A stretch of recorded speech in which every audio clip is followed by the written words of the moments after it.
तेनालीराम की कहानी। चोटी का किस्सा।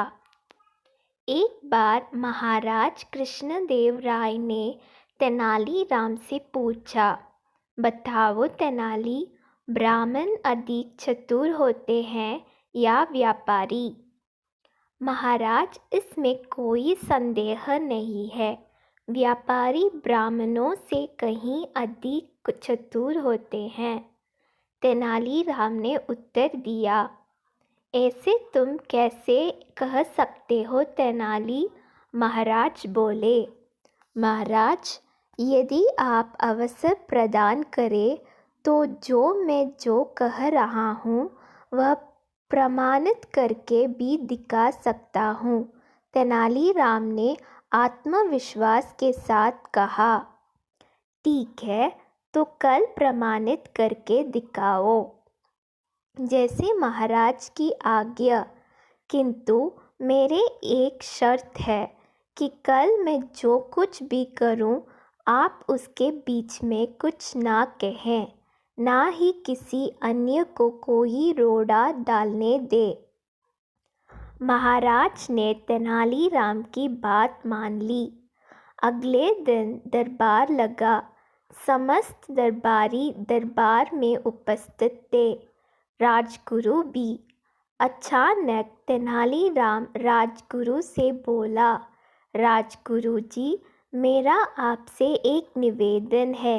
यदि आपको मेरा निवेदन बुरा लगे तो क्षमा करें, किंतु ये अति आवश्यक है।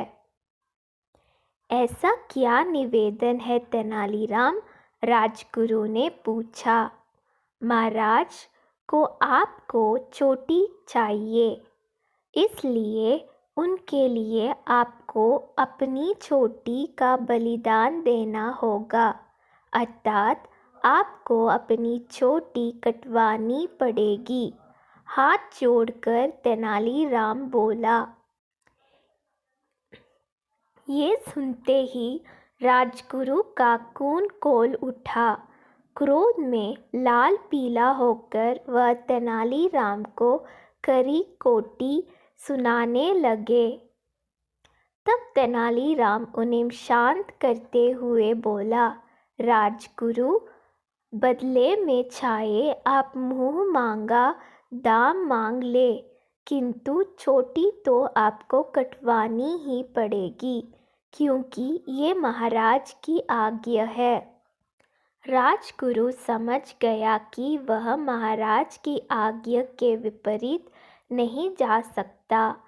फिर चोटी का क्या है, वह कुछ दिनों में पुनः उग आएंगी।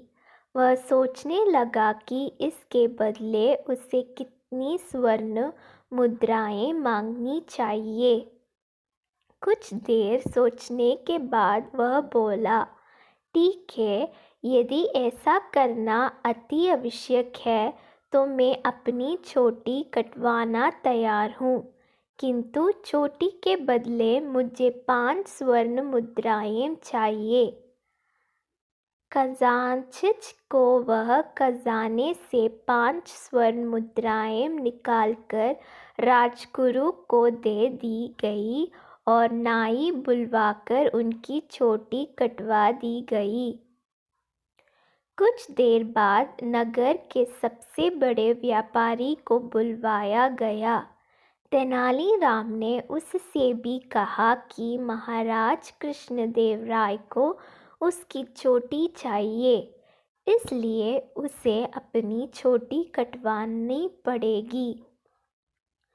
व्यापारी बोला, महाराज की आज्ञा मैं कैसे टाल सकता हूँ, लेकिन मैं एक बहुत गरीब आदमी हूँ।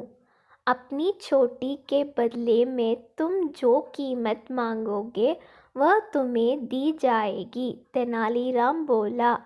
व्यापारी कहने लगा, मैं महाराज से क्या मांग सकता हूँ, किंतु इतना कहूँगा कि इस चोटी की लाज बचाने के लिए अपनी पुत्री के विवाह में मुझे 5000 स्वर्ण मुद्राएं देनी पड़ी थी।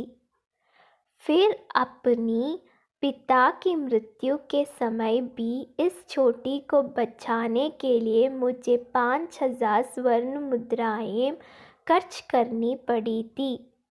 तो ठीक है, तुम्हें इस 10,000 स्वर्ण मुद्राएं।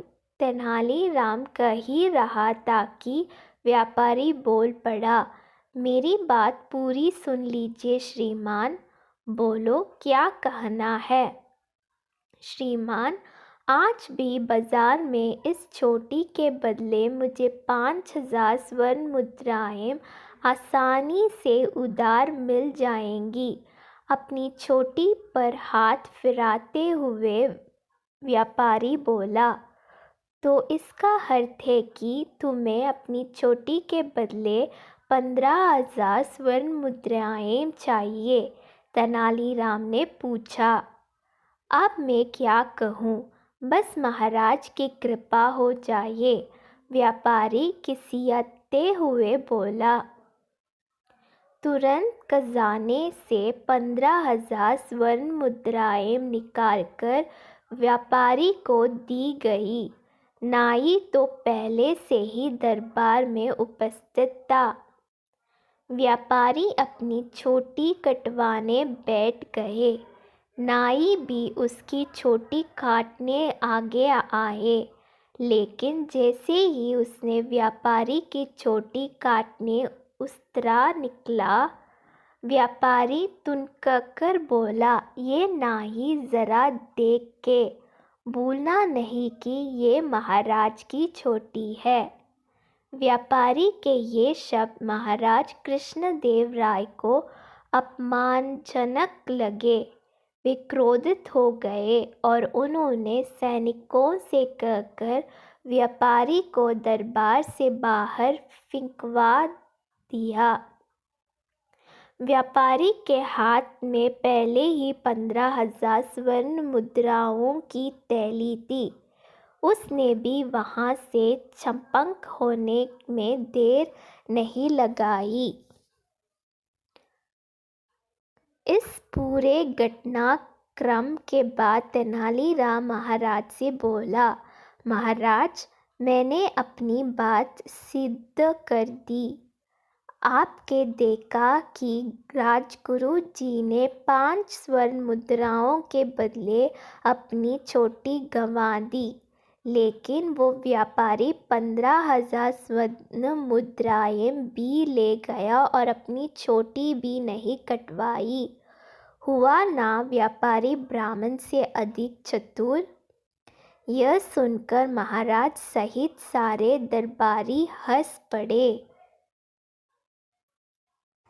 बेटवा के अपना माई सुनिला पुकारी हो।